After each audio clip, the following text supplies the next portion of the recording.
Weekly Grumble. Yeah.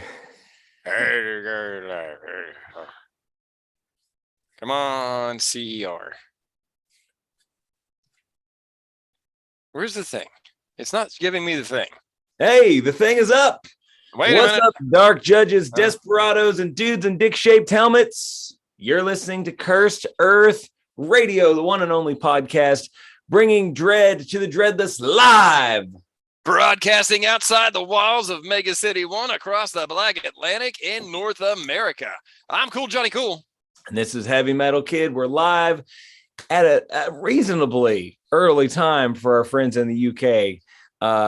And it's because this week we have so much shit to talk about. We might need a 7 to 8 hour block of time, Johnny, because what's going on in the Prague and the magazine this week and last week? Well, we got Prague 22.99. We're going to do first where we wrap up Sentientoid's Big Dream, Crawley Man, Dexter, Skiff Racer, Jaeger.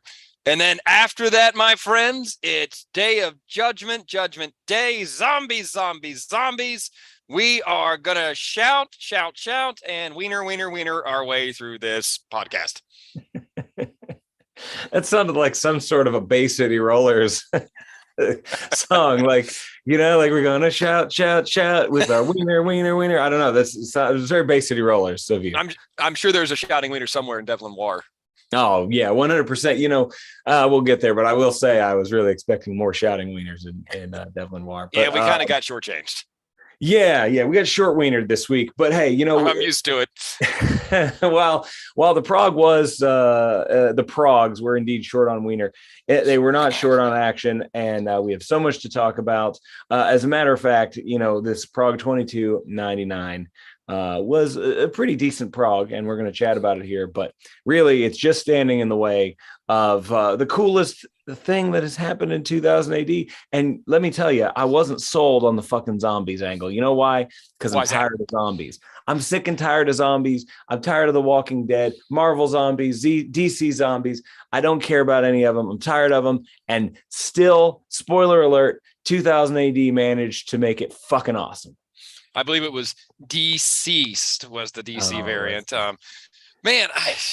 Speaking of zombies, dude, like I'm a mark for zombies. I love a good zombie. I love a good Romero movie, Evil Dead, all of them. White Zombie. My wife and I used to shut down the house on Sunday nights for The Walking Dead. Yeah. It was a ritual. We get the kid to bed real early, and then we sit there and watch it. Man, after season 3, I just fucking couldn't anymore. It just, it became wash, rinse, repeat. Oh, the gang found somewhere they can live. Oh, they can't live here now. Tune in next season where we do the same goddamn thing and kill nobody of any consequence for season after season. Yeah. Man, I probably blame The Walking Dead. This is me being curmudgeon-y about. I think I might be the most curmudgeon-y when it comes to these things, but which is strange because you are definitely the most curmudgeon-y in general. But how?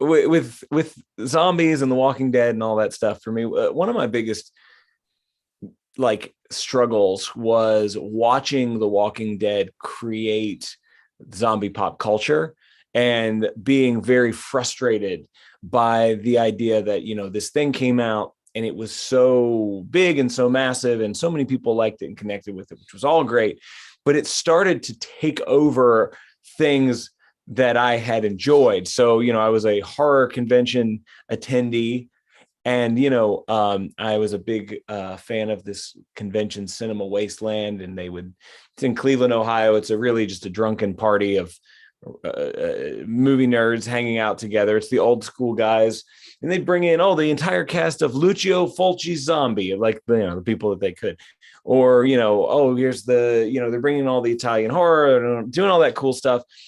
And that was how I started, with horror conventions. And I moved on to other ones and started enjoying going to those things.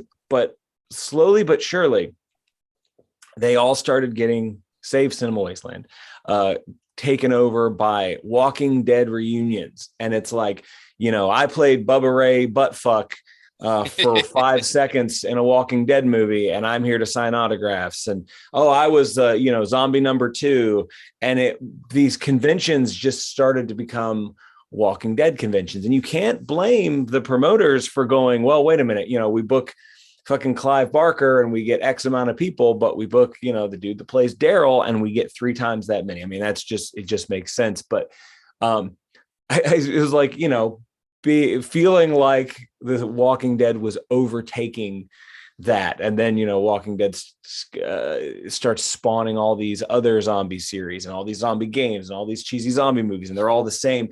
And so I think I blame The Walking Dead for something that it never intended. It started out as a Frank Darabont series, and I love that guy. He's a fantastic director. He made The Mist, among other. Oh, he made fucking Shawshank Redemption.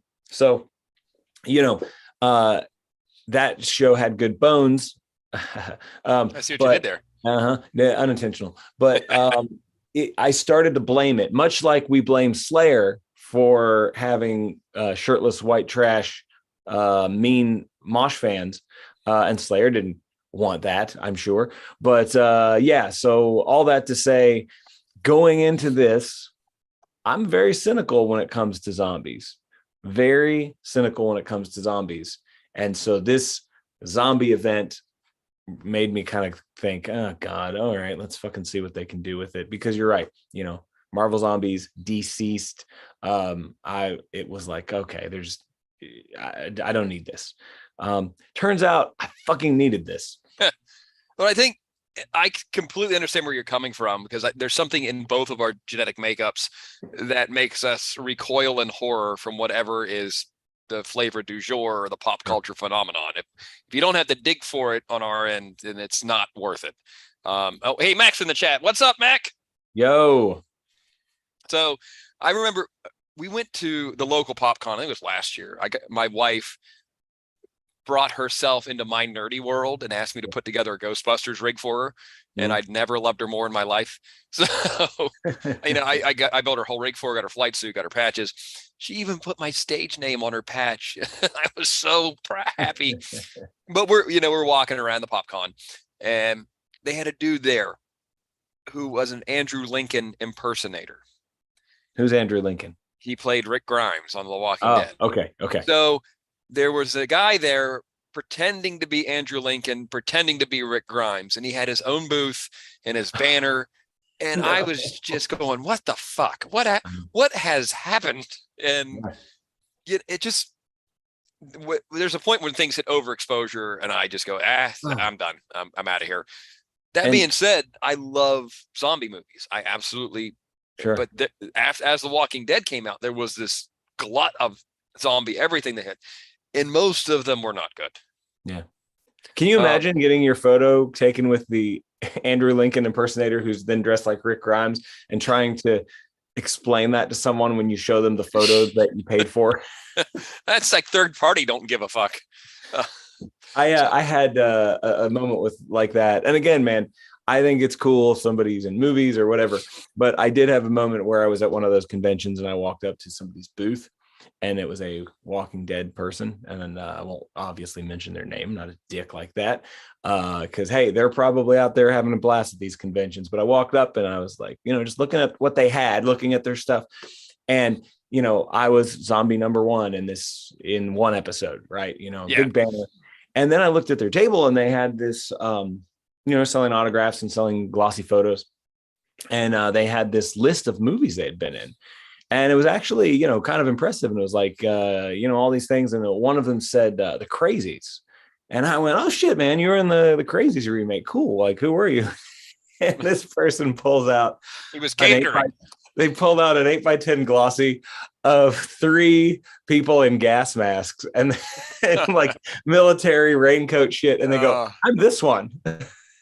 I mean, but horror conventions are like that. They will get anybody they can to fill out the dais, Yeah. Speaking of that, I met when we did the ShakaCon when our bands were playing down there. Our friend Penny tried to get me to moderate the Dag Fair panel because I liked Halloween, and I was like, I told her I'm not doing that because I just paid that kid $50 to sign this mask, and he was a dick about it. And all I know him from is Halloween. And so that's all I'm going to say. And then I'm going to go, So you rap about weed. Tell us about that. Turns out all he wanted to do was rap about weed that weekend. Yeah, Oh man. my God. But we had Lou Temple down there who played one of the Smith Grove security guards in Rob Zombie's Halloween. He was a member of the band in Devil's Rejects. He was sex head in 31. Lou's been in everything. Such a cool dude, such a personable guy. He only charged me $20 to sign my mask, and he put his whole fucking quote from Rob Zombie's Halloween on it. God damn, Ishmael, I wouldn't want to bum the big fucking freak out. He wrote that all on there, stood there and talked to me for like an hour, asked me about the band, asked me about like myself as a person. He was the coolest dude. So it was two sides of the same coin at that convention, and they were drastically different. Yeah. Every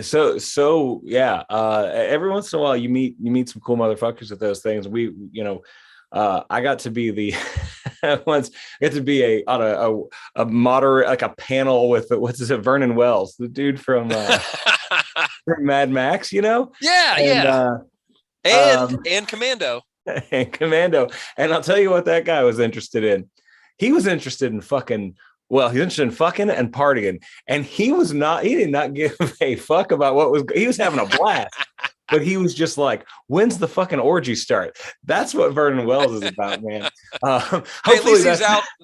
I feel like Vernon Wells is just a fucking party animal, and cool as fuck, man. And I disappeared, but Mac was chatting about, he was chatting about George Romero and saying Dawn and Day are the greatest horror movies ever made. What's your favorite zombie movie, Johnny? Of all time? Yeah, top three, real quick. You got a top three? Oh yeah, I can do top three, easy. Dawn of the Dead, Day of the Dead, and I'm gonna throw a wild card in there. Dead Snow. No, Dead Snow is great. Love it. Yeah. I'm throwing out Zombie, Lucio Fulci's Zombie. Yeah. I might have to put Return of the Blind Dead on there. And you know what, man? Does Dead Alive deserve to be on that list? Probably. I mean, I'll give a shout out to Return of the Living Dead too, because Tarman is still one of the best practical zombie effects in any movie ever. Yeah. I was talking to somebody about this, a zombie effect that always stuck with me. And I don't know if you know or are aware of this zombie. But it always stuck out to me as one of the best zombie designs I've ever seen. It was in Return of the Living Dead 3. And I love Return of the Living Riverman. Yeah, that was a cool, very 90s one. And the zombie designs in that were cool, but there's this one zombie. He comes out of one of the cryo tanks, and his face is fused to his shoulder, and then he rips it off. Yeah. I know that. I vividly remember that one. That's one of my favorites. And then I think he makes like a like a weird tortured laugh as he runs down the hallway. Somebody bought the rights to the Vestron video catalog years ago and was putting them out on Blu-ray. Yeah. So they put out like Motel Hell, Chopping Mall. I picked up Chopping Mall, and they did Return of the Living Dead 3. Yeah. And I was like, fuck, I got to buy that, dude. I don't know, Max. We should tell Mac this. We live like an hour south of Pittsburgh, so we're in the heart of Romero country. Evans City isn't that far from here, where they filmed the original Night of the Living Dead. Up until recently, the family that owned the farmhouse they filmed in was super cool and would let people come in and take photos. But as things go, a couple weird creep fans ruined it for everybody, and now they stopped doing it. Yeah. But you can still go to the Monroeville Mall. My band's former drummer, Ben, huge Romero fan. We would go up to Monroeville, and he would just fucking disappear into the bowels of the building looking for filming locations. Yeah. It was interesting too, because for a while, the Monroeville Mall, it was like they really very minimally even acknowledged it. Like it wasn't a huge deal. And, there was one hallway in the back where they had a few photos.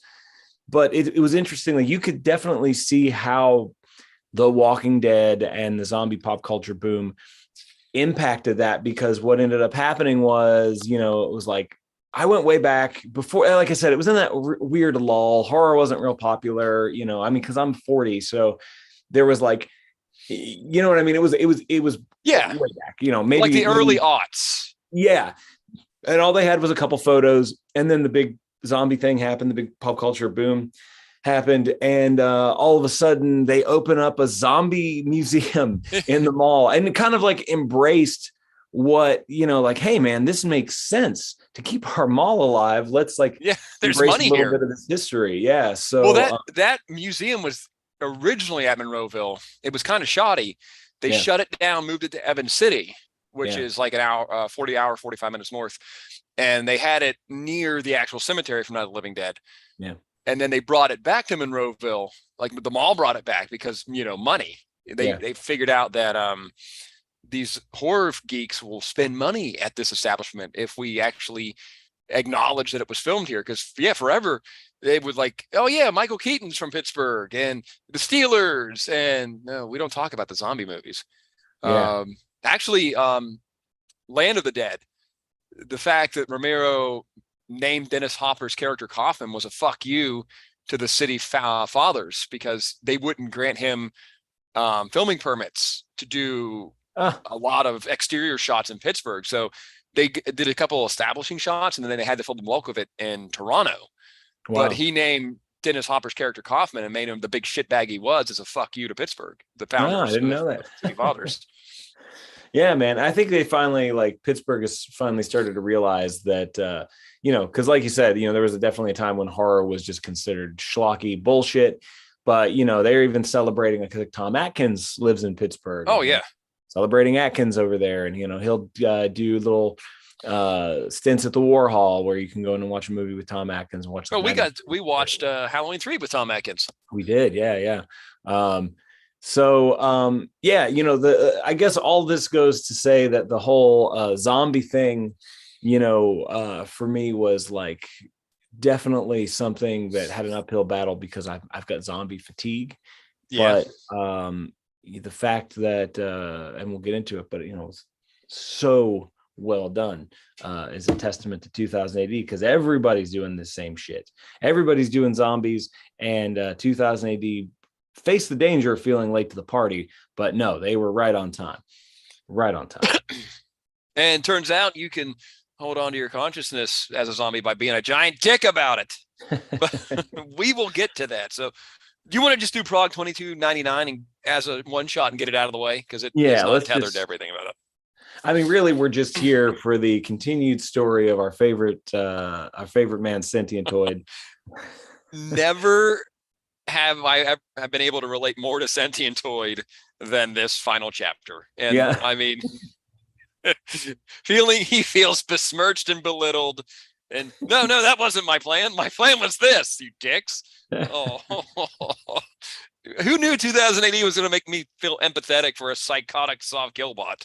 Well, and the good news is here, I'm pretty sure we've not seen the end of him, and maybe he's gonna be used for good.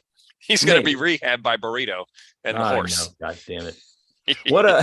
And I could see a lot of potential in big-headed little Lord Fauntleroy fuckwad, a talking horse, and a sentient murder droid. That sounds great to me. I hope we get like a Blaster Master scenario where Burrito just rides on the back of Sentientoid.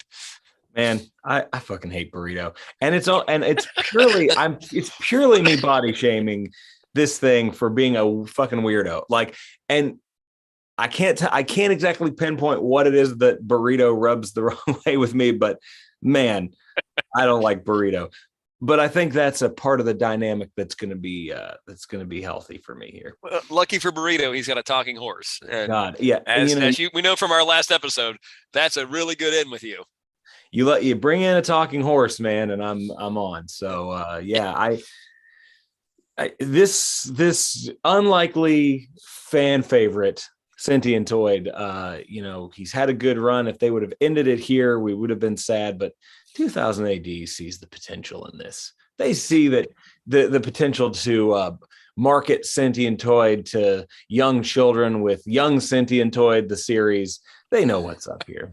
I can't wait for a 2000 AD style Avengers team with Judge Dredd and Sentientoid and Burrito and Talking Horse and Severed Angel Head coming back. It's going to be fucking great. Yeah, that's what I like about 2000 AD. It's like it's not super weird until you start describing what's happening in the story, and then you're like, oh no, wait, Nope, it's here we really are. super weird. Yeah, I'm just weird. I've read 2000 AD so long that weird is my natural state. Like I didn't flinch when the talking horse was back. Oh Oh yeah, no, of course it's back. Why would it not be? yeah, It's obviously supposed to be here. And props to the Saab scientists who built the sentientoid, because they learned from Dr. Frankenstein's mistakes and they put in a kill switch. yeah, So they're taking notes, they're yeah, learning, and I cannot wait for Sentientoid's glorious return. yeah, yeah. Hell, Sentientoid. Definitely have been thinking that I need a Sentientoid tattoo after you mentioned it, but It's perfect, man. It's perfect. His twisty arms will fit in all of the little open spaces. That's what I'm thinking. You can weave him in between some of these other ones. That's what I love about him. He's a quintessential British sci-fi robot, down to the grabby tentacle kill arms. Yeah, man. That's what I like. I like weird, slinky tentacle arms on a robot. It doesn't make sense.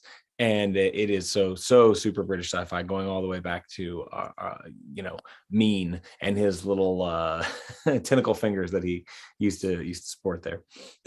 Well, Max just said Sentientoid's going to become Robo Kraken. Yeah, that's what we need. Imagine if they put Kraken's spirit into this murder machine.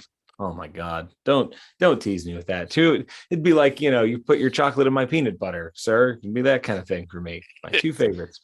Stop. My penis can only get so erect. Speaking of things that will immediately kill your erect penis, the Crawley Man. What a fucking terrifying nightmare of a creature. It took turns that I didn't expect it. I mean, they obviously were going to sacrifice her, but these weirdos that kidnapped her were trying to actually help her.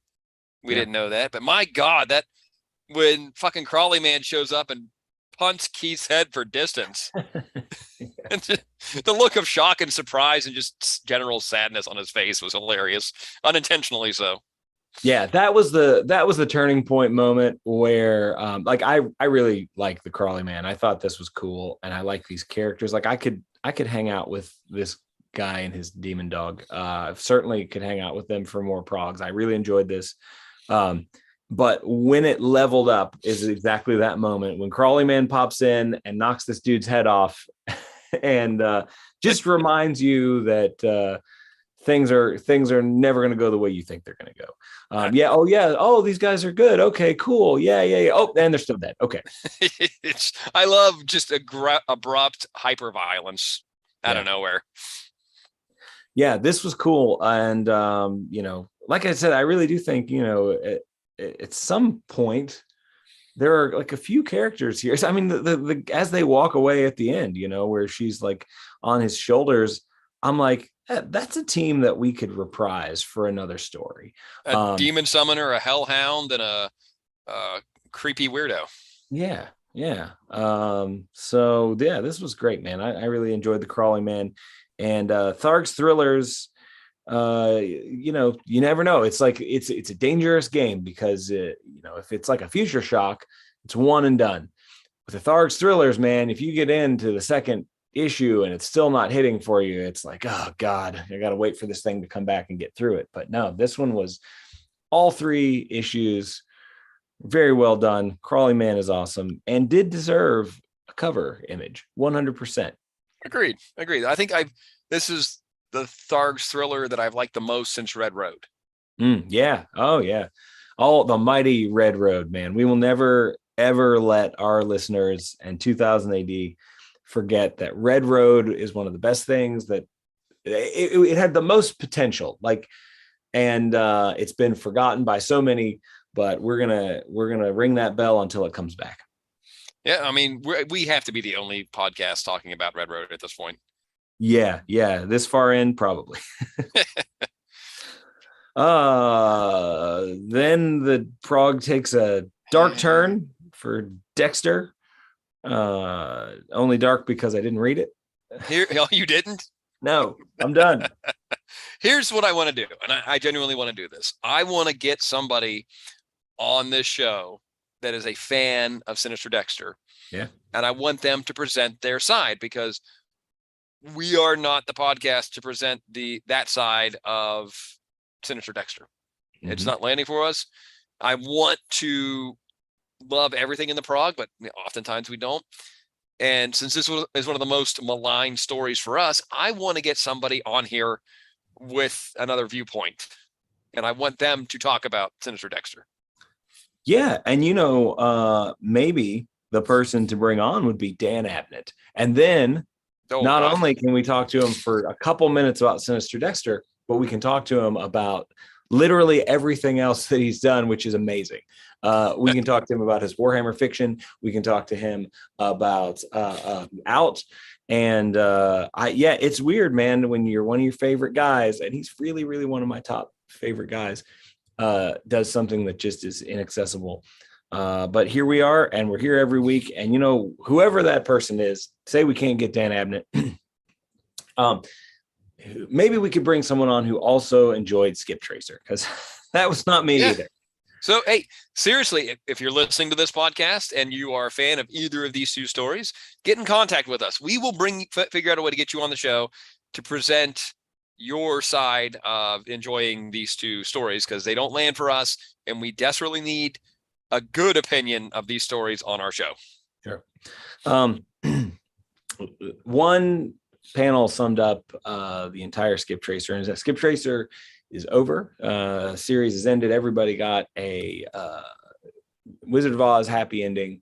Welcome to Valhalla, which, by the way, is way less cool than every Viking metal band would lead us to believe. But in the end here, this characters, they're standing at the memorial, and this character says, "I can't say I ever really understood what she was going on about, but it kept her happy." And that's exactly how I feel about this entire series.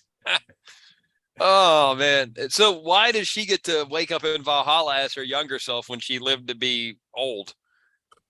You know why? Because don't worry about it. That's the logic that went into that one.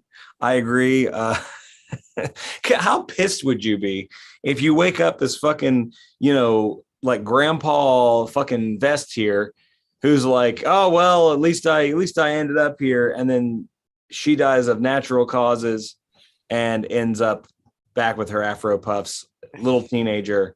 And maybe with Valhalla, you go to the place that's happiest in your memory. I don't know. Could be. That's a good way to look at it. Larger point, I don't care. No. If we're done here. So if you're a fan of Skip Tracer or Sinister Dexter, get in touch with us. We'll get you on here. You can tell us why. And we're not going to attack you. We just want to know why people like this, because we don't. And we'll go to your podcast and explain why Proteus Vex is the greatest thing in the world. Yeah, absolutely. You want to know why Talking Horse needs to be in every story? We've got your back on that. You want to know why Mr. Grofass is the greatest child entertainer of all time? We are here for you. I'll die on that hill and get canceled on it all at the same time. Yeah. So Jaeger is returning soon. Man, I can't wait. I really love Jaeger. And he buried his weapon in his butchers and literally buried it in them. So Atalia is going to have to go through and hack up two other butchers to get all the parts to her Lego set of death. Yeah, it's cool because now it's very video game like. You have to go fight the boss. When he dies, his heart drops out. It's Castlevania. Yeah, man. I was kind of bummed though, when we got to the end and it was like, it returns soon. I was like, oh man, I really didn't want it to end on a cliffhanger. I wanted to play this whole story out, but I guess we got other things coming. I want to know what happens to Klar, our giant axe-wielding psychopath. Yeah, I love hallucinating psychopath. They're obviously going to do something with him. He's featured pretty prominently in this panel. I mentioned as a prisoner of war. And then we got this dude, Colonel Raksha, with his head attached to a fucking I-beam coming out of his back, and he wants to kill folks. Oh, this is going to be good. He's going to need a mech suit or some crutches. He's not in good shape here. I don't know. They wouldn't have him hard locked like this unless he was a very, very high threat. Yeah. Yeah. Maybe he's his looks are very deceiving. Because right now he just looks like one of the least threatening people I've ever seen, and maybe that's by design. Well, Um, it's always the ones you don't expect. that's true. What did the serial killer's neighbor say after they find his basement full of bodies? They always say he Oh was yeah, such a quiet, nice person. quite a nice person. Yeah, man. Of course, he was quiet. You can't be hacking people up in your basement and making a bunch of fucking noise.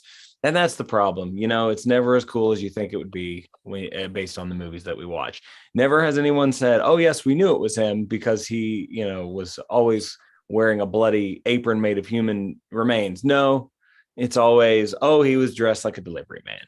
Yep. Yeah, Well, I mean, it's real life is boring. That's why we have fantasy. that's true. Yeah.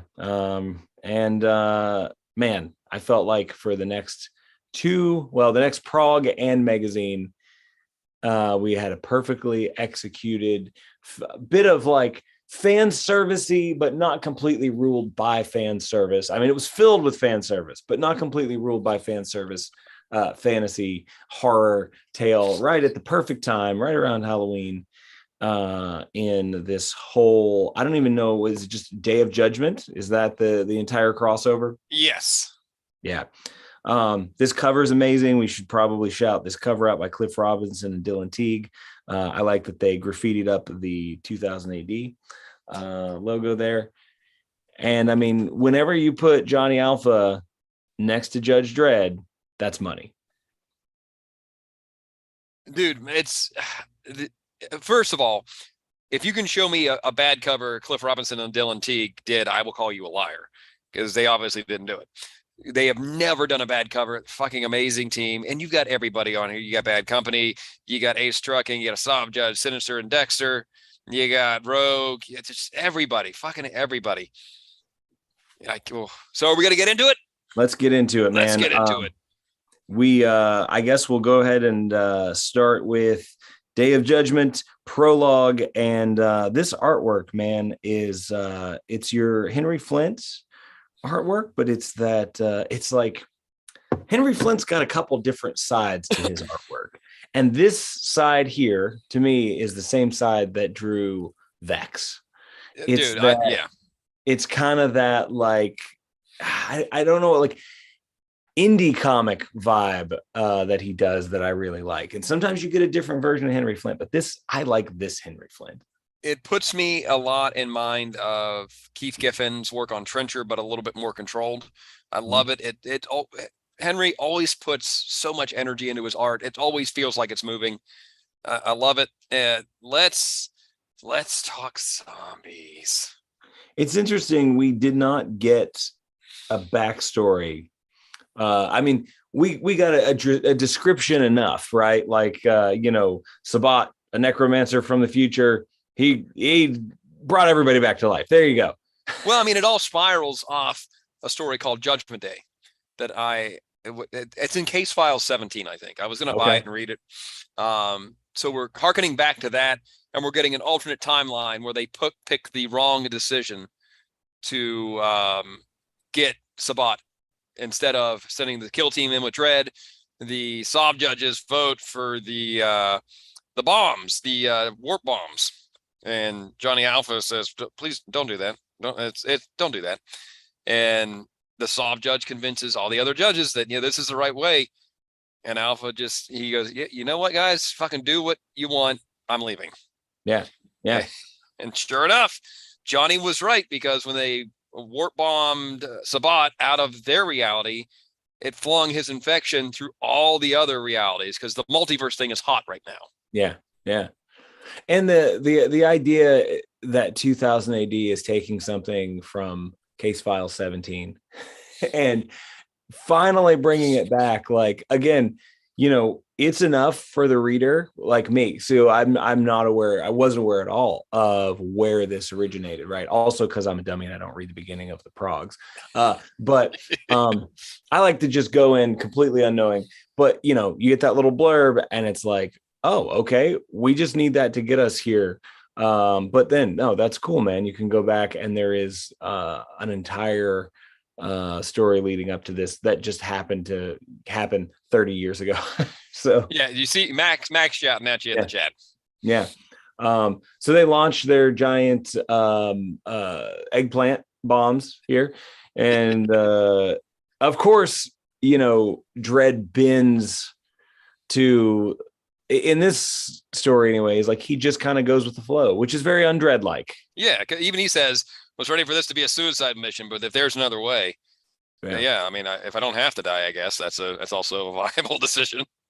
Which is not very much like Dredd's kind of like, oh no, I'll take that. I'll die. It's fine. Yeah, give me that grenade. I'll sit on that. That's fine. So yeah, we get to see it tear through New Earth, which is just piled with bodies. Yeah. And then we're going through Absalom. Ace Trucking gets hit. Nikolai Dante. Yep. Sinister Dexter, Zombo. Poor Zombo. How does that even work out? So I love it. Yeah. So you eat me, I don't get to eat you. Like poor Zombo. And it hit everything. We get that nice splash panel at the end where you've got Sam Slade, you've got Bad Company in there, everybody's in there. And then we're off and running. And I gotta say, man, the Rogue Trooper story, I absolutely loved. Yeah. Oh man, that was a highlight for me too. Yeah, it just felt I don't know, man. It may be my favorite thing they've ever done with Rogue Trooper. My favorite bit of it was that Gunner, Helm, and Bagman were able to keep Rogue suppressed and keep his body moving while the zombie virus is tearing its way through him. I thought that was a great spin. That was awesome. And, like I could have seen and I mean, it's awesome that it happened here. In this, it needed this to occur, of course, but man, there's potential there for that to have been an ongoing series, like a nice big chapter. And I would have loved to have read a whole, I don't know, 16, 20 issues, whatever, of that story, of that journey, getting him there and all that stuff. And I love the thing at the end too, where all of a sudden they bring back the 4 clones, So there's a fourth, Is the 4th biochip supposedly Rogue's consciousness? Yeah, at least that's how I read it. Yeah, okay. It was okay, he's back. They're all back together, which is that's the whole thing that they had been sort of, it was that was the goal all along. So it's they kind of, in an alternate timeline, closed that out. There you go. Yeah, he was able to bring Helm, Gunner, and Bagman back to Milcom and resurrect them, which, that was cool to see that. So, and that last panel with all 4 of them back in fighting force is awesome. But the fact that it reads 1, 4, 2, 3 really fucked with my OCD. Yeah. The other thing about this one too, man, is I really felt like I appreciated the art, and I'm not super familiar with Gary Erskine, but his art and the Yell Zamor, I'm probably pronouncing that individual's name wrong, colors are great, and of course Michael Carroll. So this might have been my favorite thing in it. There's maybe one other thing that I liked as much or better than this, but this was, you're right, man, it was a fucking highlight. And Mac just confirmed that 4 is in fact Rogue. Yeah. So you've got biochips on your battle jacket, don't you? Yeah, I do. I wore them for a couple of years on my stage jacket, and nobody knew what they were, right? No, I never got any comments on them. But we ended up, as I said before, our logo is a very blatant ripoff of the Justice Department Eagle, and so we got those made, and I put those on my jacket. So and now people just go, "Oh, you're a Nazi," and I'm like, "No, well, kinda. I mean, kinda. The real disturbing thing is somebody goes, "Oh, cool Nazi pin, bro." No, read a book. I was like, oh my god, no. Nice Punisher shirt, thank you. Oh man, and you know what? I'll tell you what, no fucking zombie terror tale would be complete without some hideous thing that you thought you had killed and it was gone forever, coming back from the dead to ruin your fucking day. So here we have survival geeks. I was wondering how you felt about this one. Oh my god. Man, I'll tell you what, Big Bang Theory does not get more interesting when you put a Walking Dead piece of wallpaper over top of it. So Yeah, it's kind of ancillary. But thankfully, we really don't have to talk about it much because it bears nothing to the overarching stories. yeah. Again, if you're a survival geeks guy, you're invited to start your own podcast because I don't want to talk about it. What the fuck is Meat Arena, man? It's mean. It's Mean Arena. It's Meat another Arena. one of the. Yeah. I want to search it and see if there's more, but I honestly don't want to type that into my search engine, man. It's one of those 2080 future sports stories. Oh, so fucking cool, man. No, on a real basis, I want to read more Meat Arena. Well, I mean, this one's called Meat. This one's called Meat Arena. The original strip is Mean Arena. Oh, okay. Because they're zombies now. I thought it was Meat Arena because people were being butchered. Okay, I got you. I would love to read Mean Arena. It's clearly in a you say that now. Hey, this is coming from somebody who fucking loved The Claw, man. This is true. Yeah, I'm glad this is in here because this is one of those things that as we say all the time, was probably mixed in on an issue that had Timmy and his magic soccer ball and Shaco, but somehow I missed out on it. I like stuff like this. I think you and I have talked about Rollerball. Oh, dude, I fucking love when James Caan passed away. Everybody was, oh, he was in this, and this, and this. No, he was Jonathan and fucking Rollerball. You fucking idiots. Yeah. Dude, I love cool futuristic sports. I was even into the World of Plasma Splatterball back in the day, which is like the lowest grade comic with the lowest grade spin-off comic about future sports. I mean, I was a huge fan of Mutant League football and hockey on the Sega Genesis.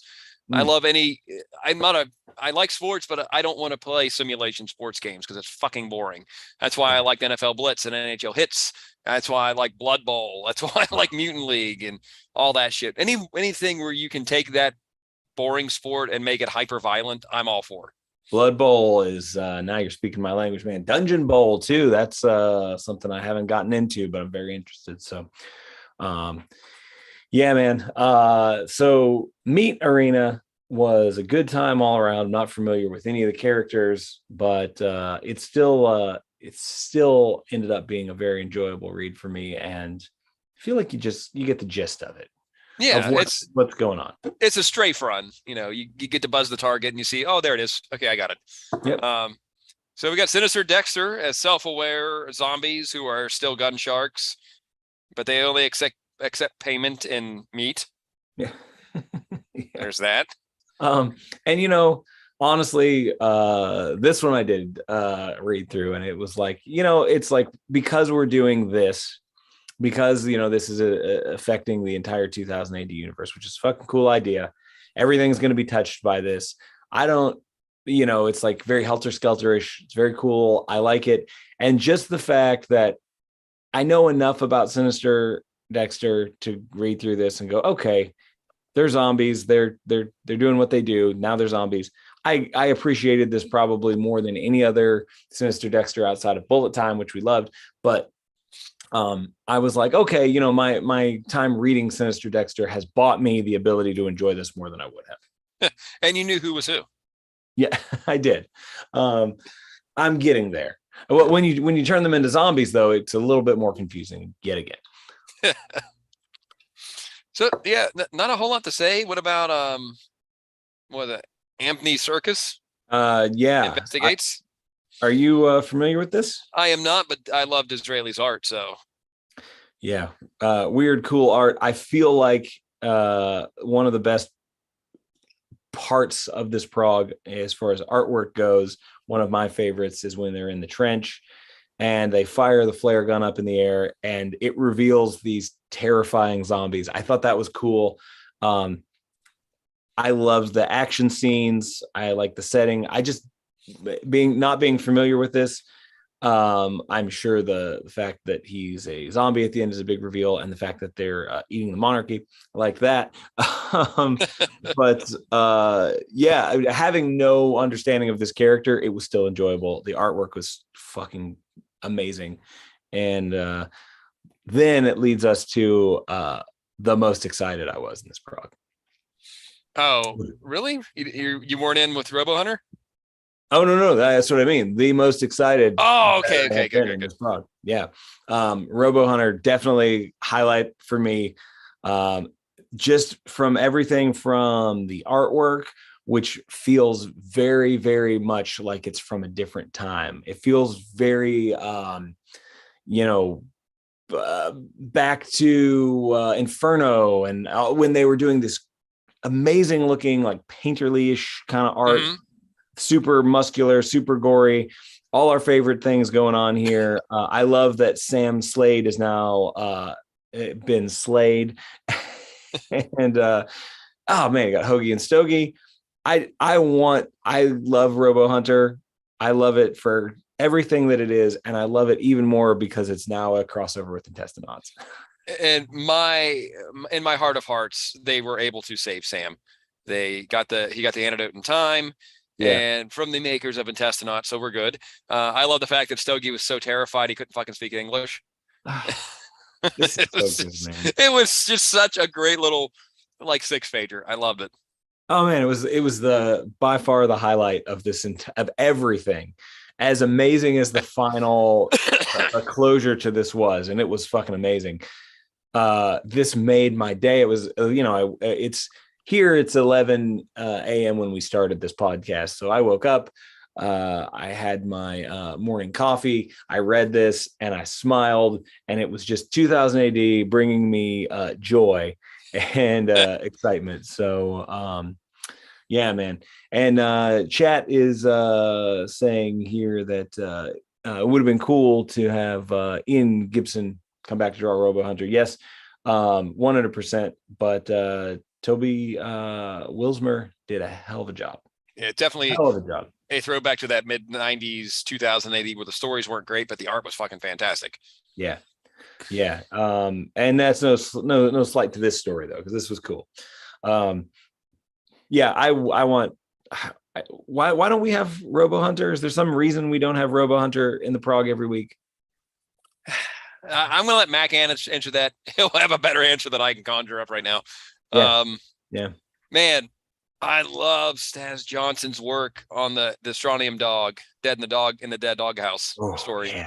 Yeah, man. Dude, I was so heartbroken when Wolf was Gronk. I felt a little bad for, but when Wolf comes in, and I was like, oh man, I was hoping Wolf wouldn't have. We got it. Damn it, man. For me, just this very, very first page where he's standing there. Yeah, it was like as far as the art goes, like it was kind of like a standout thing too. Man, everything cool about 2000 AD is just on display here. I would so recommend this and the magazine corresponding to somebody who hadn't read it before, even if it's like, yo, you're not going to know a lot of this stuff. Some of this stuff is going to confuse you, but it's so enjoyable. Even like I said, even the stuff that I'm not 100% familiar with, it's like, it just gives you this little, it just gives you this nice little taste of everything. And here we found out the reason Mark Millar killed Robo Hunter years ago. Let's bring him back. Right here, they planted the seed. He was a zombie. He came back. It's an alternate timeline. Let's bring him back. We need more Robo Hunter. Why the fuck would you kill Robo Hunter? And I've not made it through all of the Robo Hunter. I think I got my Robo Hunter back when it was like, it was certainly not the Rebellion era stuff. It was another one of those publishing companies, Egmont or whatever. And so my Robo Hunter compilations are big and weird and cool, but I'm not sure if they're complete. And they're saying in the chat, TM Fitness said that Sam's dead, he's been killed off, but so has Johnny Alpha. And here's this event where we're ripping cross time.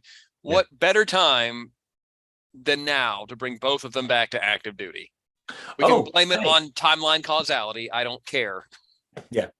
Um, yeah, and I do remember TM Fitness mentioned Samantha Slade, and I actually that was in one of maybe the sci-fi specials or something where they brought her back, and I remember it didn't do it for me, but yeah.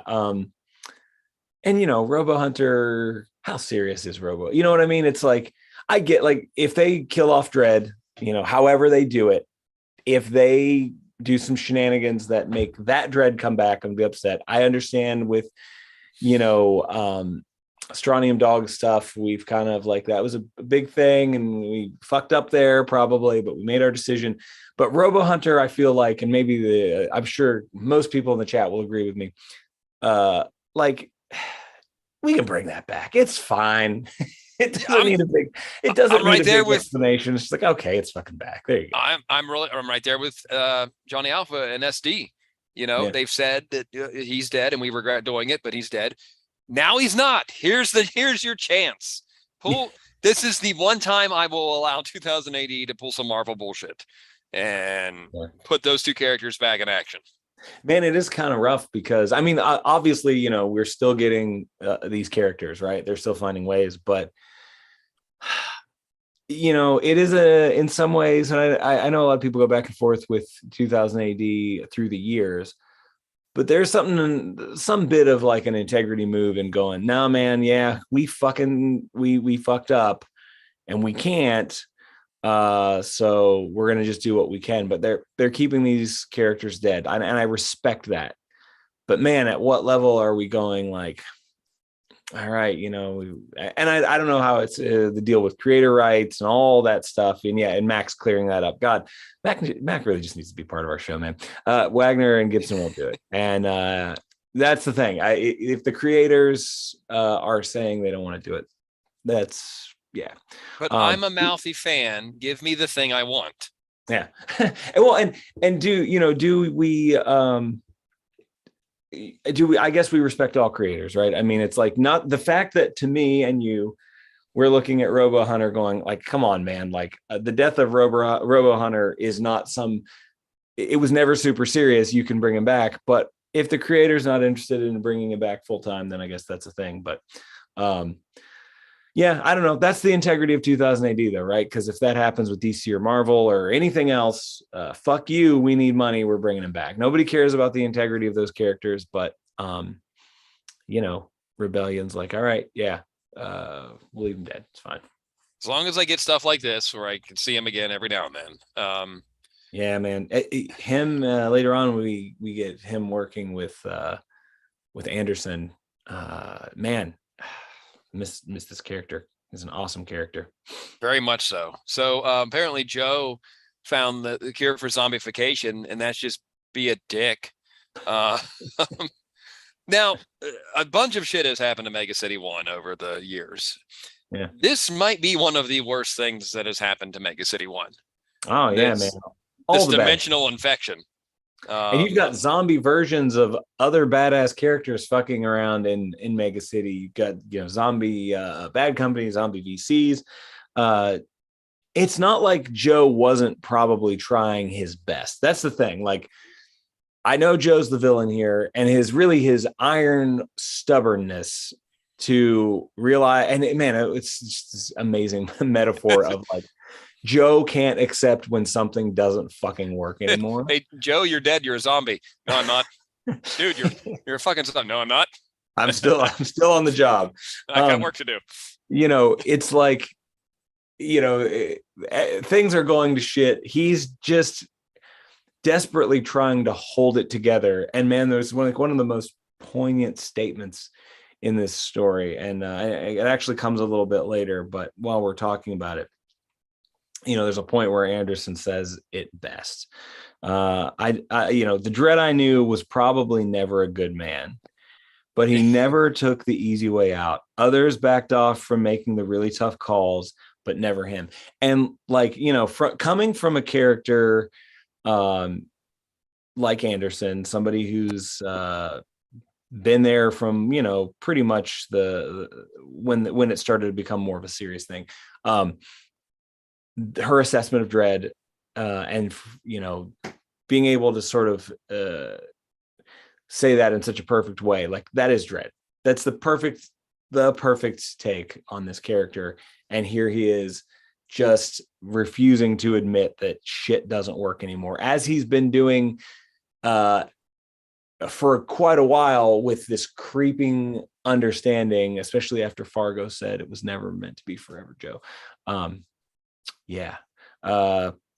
Perfectly stated here in this storyline. I'm still trying to figure out how we got a zombie armored Gideon. Like, how are there robot zombies? I don't understand. And I wonder if there's any like reasoning for Bad Company to be the ones that turn Joe into a zombie. If that was like, if there's some statement there. Or, oh man, you know what I just realized? What's that? Gnome, Grofaz, and Chet are all zombies now. No. Yeah, it's everybody in the Meg, man. Oh. The three kings are gone in this. No, timeline. you know what? Chimsky found a way. What about Grofaz and Chet? I mean, he found a way to save all of them, man. He found a way to save all of them. He was confronted by a zombified Captain Cookies. Oh man, just kick you right in your heart. God damn it. Yeah. So this has to be, of all the shit that's happened to Mega City 1, this has to be the worst thing. It's way Day up of there, Chaos, Necropolis, you name it. This thing got everybody. Yeah. Yeah, man. It's up there. The Meg has not had a great track run of good things happening as is, but yeah, it's pretty high up there on the chain. So I guess that kind of closes out the prog. It takes us over to the magazine, which, I mean, could they really have chosen a better cover? I don't think so. They knew exactly what they needed to do. Nick Percival's the king. We need something wet and drippy. Get Nick on the phone. Yeah.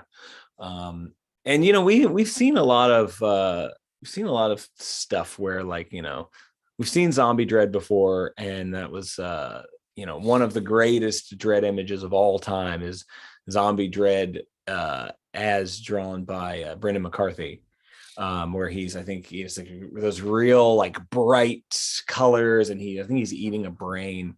And so we've seen it before. We've kind of seen it in Judgment Day, and then we've seen it here again. So it's like it goes back to that thing where, like, we have the possibility for it to be, yeah, we've been here before, but this one was super fresh to me. Yeah. There we go. Bad Company was originally going to be a Dreadverse spinoff. Titan Kano being an ex-bent judge who did his 20, then joined Space Corps. City of the Damned. Oh, God, man. City of the Damned being HMK's favorite Dredd story. Yeah. Man. So yeah, man, we start back in with this one, and now it's like you're thrown right in. We ended with Joe getting bitten, and we start back up with this fucking amazing artwork by Chris Blythe and Lee Gallagher and Chris Blythe, and zombie Eddie Dredd immediately. He looks, he's a befitting nightmare. Yeah. And he's such a stubborn dick that his consciousness has been able to hold on in this shell and act like we said, you're a zombie, buddy. No, I'm not. No, I'm not. Nothing's wrong. Everything's fine. He's trying his best. He's got his own, he's got Law and Order figured out in his own way. He's still walking that eternal beat, which, a lot of people have played with that idea. And I can't remember what was the spin-off to the Dredd movie where the author kind of Underbelly? Maybe, I don't know. The spin-off where the author kind of brought back the Dark Judges in the Dredd movie universe. And took it upon herself to like sentence Dredd to a miserable afterlife. Here we are. It's like that kind of thing has sort of been like played with before, but that was as Dredd's own personal hell. But this is like Dredd just trying to, like, when everything falls apart, he always has law, he always has duty, and he's just kind of going through the motions. But yeah, I love, like you said, Dredd just no sells death. It's over, man. We lost. Nope. No, it didn't. Dude, are you selling zombification? Nope. Yeah. Not a zombie. Which side judge is it that has been turned into the video for Metallica's One? Yeah, good question, man. I don't know that they ever identify this person, but I'm sure Mac Anorak knows. If he doesn't, I'm gonna be disappointed. Or maybe it's just generic judge number one. But for a second, I thought it was our chick from the Samaritan. No, she wasn't wearing a uniform. She was just stuffed in a test tube. Yeah. What a nightmare she's living right now. My God. And did Dredd cut her limbs off to gnaw on them? Oh God, I didn't even think of that. I just assumed they were blown off, but yeah, maybe, man. I mean, she is Justice Department property, I'm sure. Here's Mac, side judge Judy Janis. This is the Mac Anorak show, and we're his co-hosts. Thank you, Mac. Dude, I can't wait to go to the UK, and we're gonna meet Mac in person, because give him the keys to the kingdom. This is yours now. This level of recall is mind blowing to me, man. Like, she was. Mac just said she was in Inferno. I do remember her from Inferno. She had her own series at one time. I don't remember her at all from Inferno, but I do. She was one of the only good things in Inferno. Yeah.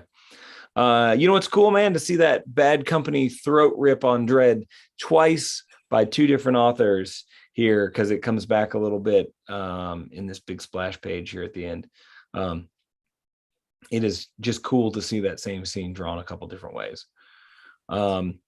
So, and who's this busting through the door, man? Slain makes a little quick shadowy appearance here at the end. And then he eats a high X. Yeah. It's nice that his lawgiver can still read zombie Dredd's flesh. Now, here's a question. I don't think this is true. I'm just going to pose it because it's fun to play the devil's advocate sometimes.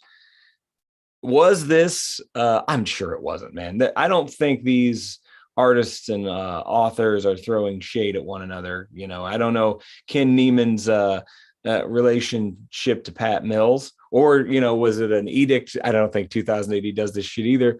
But, is it an edict from Jason Kingsley being like, hey, when you draw this zombie thing, since Pat Mills is out here talking some stuff on us, go ahead and blow the fuck out of Slain. Just blow him up. High X and get him. You think it was like a Zilla situation in Godzilla Final Wars?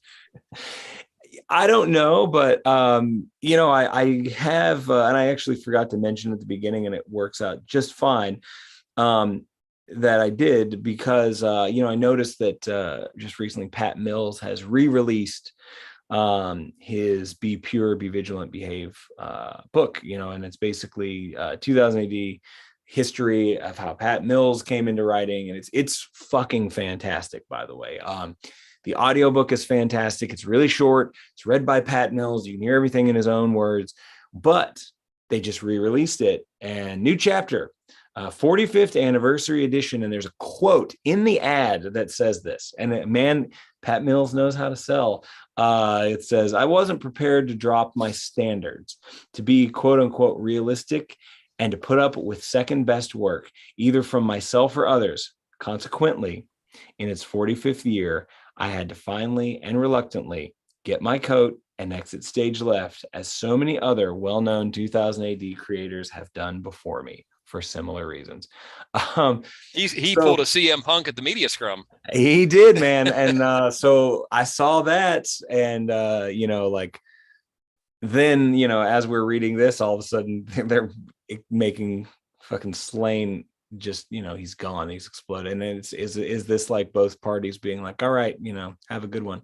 And of course, now I have to, although I own the book already and I own the audiobook already, I have to go get this new edition, because I want the tea, man.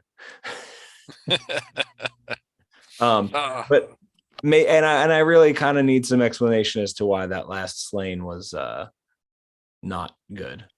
Well, I mean, that 3 months in between the final two chapters didn't help, because build up unrealistic expectations, and when it finally got here, it was oh Yeah. okay. The art was amazing, and Yeah. that was the saving grace. But I got a feeling, there's a reason why that ended the way it did and didn't have any sort of satisfying conclusion. So yeah, man. But I love 2000 AD, and I love Pat Mills, and Pat Mills doesn't pull any punches, so it'll be interesting to hear what he has to say, what his version of the story is, what his take is on it. Sorry to deviate there, but it just got me thinking. Us deviating on this podcast? No. Yeah.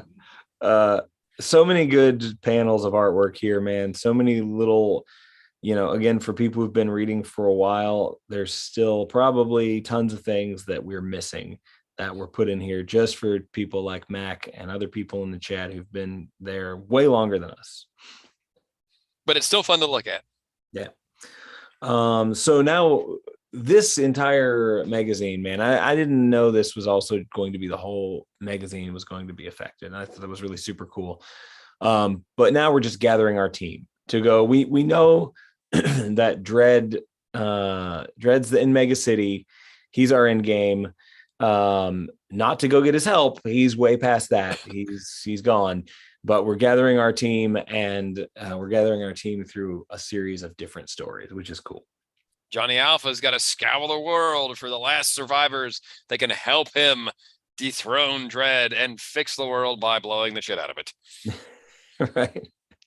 And so we travel through. I like that. Again, it's awesome to see the same characters drawn, over and over and over again by different artists. Mm-hmm.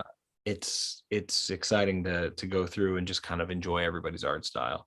And if for a heads up, Kai Zama does the pencils on Shimura. Kai Zama also did the pencils on that 4-part False Witness Judge Dredd story that IDW put out. Yeah. Man, forgot about that. Yeah, that was a good one. Memory. So we're gathering our first member of the team here. Unfortunately, we're trying. Yeah, we're trying. Yeah, I was saying, unfortunately, it results in the destruction of entire city, the last city. Really doing the 2000 AD and cementing the fact that no, hey, just so you know, we're fucked. And like a good George Romero movie, it's always somebody fucking it up from the inside out. Yeah. And we got these 4 dipshits that are death cultists, and they're gonna give their gift, their blessing to everybody, and by that they mean they're going to turn themselves into zombies and fuck everybody's day up. Right. Yeah, that is always the factor, man. In every zombie movie, every good zombie movie, it's always some asshole. Yeah, man. I'm going all the way back to Night of the Living Dead, and our man in the basement hoarding with his family, not letting other people down there. Like, it's always somebody that fucks it up. Never the zombies. Zombies are easy. Here's some zombie movie heresy. I actually like Savini's remake of Night of the Living Dead better than I like the original. Oh yeah, me too.